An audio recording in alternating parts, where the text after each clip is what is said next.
খুব ফুচকা খেতে মন যাচ্ছে, কিন্তু কি করব, পকেটে তো 10টা টাকাও নাই। মাকে যদি বলি ফুচকা খেতে মন যাচ্ছে, মা আলু সিদ্ধ আর লুচি দিয়ে দিবে। বলতে গেলে আবার বলবে এটাও তো ফুচকার মতনই, ফুচকাতেও তো তাই থাকে, আলু সিদ্ধ আর লুচি। কে পারবে বাবা? কোথায় ফুচকা আর কোথায় আলু সিদ্ধ লুচি? সে বহুত দূর, ইন্ডিয়া পাকিস্তানের মতো। ফুচকা আর ফুচকার মতন এই দুটো জিনিস যে এক লয়, সেটা আর বুঝবে মেয়েরা কোনোদিন। লোকের ছেলেও তো আমার ছেলের মতন, তা বলে কি আমি সত্যি সত্যি ওদের বাপ বটি? পৃথিবীতে তো এত ছেলে আছে, আমি যদি সবার বাপ হই তাহলে তো আমি সার্বজনীন বাপ হয়ে যাব। তাই দেখি যাই সময় ফুচকা গাড়িগুলো খালি থাকে, যদি ফাঁকা থাকে তাহলে বলবো আমাকে 10 টাকা ধারে দিতে, অন্যদিন দিয়ে দেবো। টুম্পা, ওই দেখ পিছনে সেই ওই ছেলেটা আসছে। কোন ছেলেটা রে? এই যে রে, সেদিন আমরা স্কুল থেকে যখন ঘর আসছিলাম আমাদের পিছুলেই ছিল না সেই ছেলেটা। ও ওই ছেলেটা? হ্যাঁ রে, তবে আর বলছি কি, দেখ দেখ পিছন দিকে দেখ, ওই দেখি তো একবার। হ্যাঁ রে, তাই তো। তোর কি ওকে ভালো টালো লাগে? না না, ছাড় তো, এরকম ছেলেকে আমি ভালোবাসবো। এই মেয়েগুলোকে দেখে মনে হচ্ছে এরা নিঘাত ফুচকা গাড়ির কাছে যাচ্ছে, আর এরা যদি ফুচকা গাড়ির কাছে গিয়ে দাঁড়ায় তাহলে তো আর আমি ভাত চাইতে পারবো না। বল্টু রে, আজ আর মনে হয় তোর কপালে ফুচকা খাওয়া নাই, ঘরে গিয়ে আলু সিদ্ধ লুচি খাবি। আমি বরং অন্য রাস্তায় ঘুরে দিই, ইয়াদের পিছনে পিছনে যাবো না। মেয়েগুলোর পিছনে পিছনে গেলে না ইয়াদের ঘ্যামটা অনেক বেড়ে যায়, মনে হয় যেমন ওয়াদের মতন আর কেউ নাই। আর বহুত দিন তো পিছনে পিছনে ঘুরছি, কয়েকটা লাইন টাইম কিছু হয়েছে কি?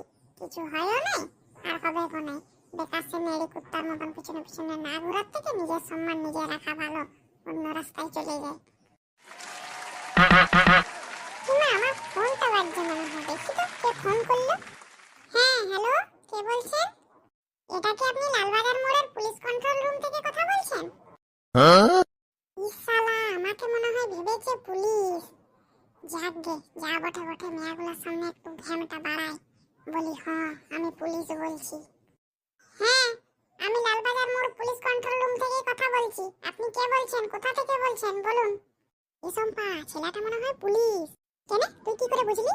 কি করে আবার? শুনছো না ফোনে তার সাথে কথা বলছে, আমি লালবাজার মোড় পুলিশ কন্ট্রোল রুম থেকে কথা বলছি। পুলিশ না হলে কি শুধু শুধু এই ফোনটা ধরতে পারবে? হ্যাঁ তাই তো, তুই ঠিকই বলেছো। এই শুনুন, অনেকদিন থেকে পিছনে পিছনে ঘুরছে, এবারে মনে হয় ওকে হ্যাঁ বলাটা দরকার। হ্যাঁ বলেই দিলাই। বাবা, এই তো একটু আগেই বলছিলি যে না ওরকম ছেলেকে আমি ভালোবাসবো না, এখন যেই শুনলি ও পুলিশ অমনি বলে দিলি যে ওকে ভালোবাসি। এই না শুন, আমি কোনো এরকম মেয়ে লয় যে পুলিশ বলে আমি ওকে ভালোবাসি লোভে লোভে, সে সকল লয়। আমার মধ্যে একটা মানবিকতা কাজ করে, বুঝলি? ও এতদিন ধরে আমার পিছনে পিছনে ঘুরছে, এবার যদি হ্যাঁ না বলে আমি নিজেও তো নিজেকে ক্ষমা করতে পারবো না। বা গুরু, তোমার মধ্যে এই একটু আগে মানবিকতা ছিল না, আবার এখন সাইক্লোনের মতো হঠাৎ করে মানবিকতা চলে এলো। বুঝি বুঝি, সব বুঝি। আমি কামারপাড়া থেকে বলছি।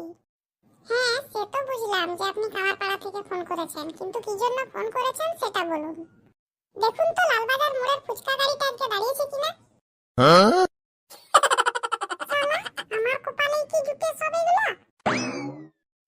মানছি ফোনটা রং নাম্বার ছিল, কিন্তু যে হিসাবে ফোন করেছে অন্তত সেই ক্যাটাগরির কথাটা তো বল। শালা সোজা শাহরুখ খান থেকে জনি লিভারে পৌঁছে দিল আমাকে। কি হলো, কিছু বলছেন না যে দেখে একটু বলে দিন, তার মতো আমি সেজে গুজে রেডি হয়ে বেরাবো। আর ফুচকা গাড়িটা না দাঁড়ালে আমার মেকআপের জিনিসগুলো বেকার শেষ হবে। হ্যাঁ দেখলাম দাঁড়িয়েছে তো, আর ফুচকাগুলোকে বিক্রি করছে জানো তোমার বয়ফ্রেন্ড, একটা স্যান্ডো গেঞ্জি আর জাঙ্গিয়া পরে, আর হেভি ভিড়। তুমি তাড়াতাড়ি সেজে গুজে এসো। এই বাবা রেগে গেছে মনে হয়, ফাজলামি মারার আর জায়গা পায় না। লোকাপে যখন ভরে দেবো না তখন বুঝতে পারবে। আজ আমার কপালটাই খারাপ যাচ্ছে, এদিকে যে আর কোনো লাভ নেই, বরং আমি ঘুরে দিই। এটুম্পা, ছেলেটা ওইদিকে যাচ্ছে। ওইদিকে যাচ্ছে তো যাক, ওর যেদিকে দরকার ও সেদিকে যাবে, আমাদের যেদিকে দরকার আমরা সেদিকে যাবো। ফুচকা গাড়ি তো এইদিকে, আমরা এইদিকেই যাবো। এই না না, আজকে না ফুচকা খেতে মন যাচ্ছে না, চল ওইদিকেই যাই। তার এখন মন যাবে কেন? অথচ ফুচকা খাবার জন্য তুই আমার ঘর থেকে ডেকে নিয়ে এলি। মাঝে মাঝে আমি বুঝতে পারিনি তুই আমার বন্ধু না শত্রু। আমি তো শত্রুই বটি, লে চল ওইদিকেই। ই বাবা, এটা কি হলো? মেয়েগুলো তো ওইদিকে যাচ্ছিল, আমি এইদিকে ঘুরাতে ওরাও এইদিকে ঘুরে দিল।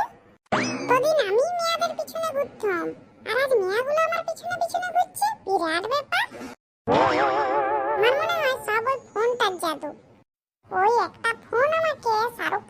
জনি লিভার বানিয়ে দিল।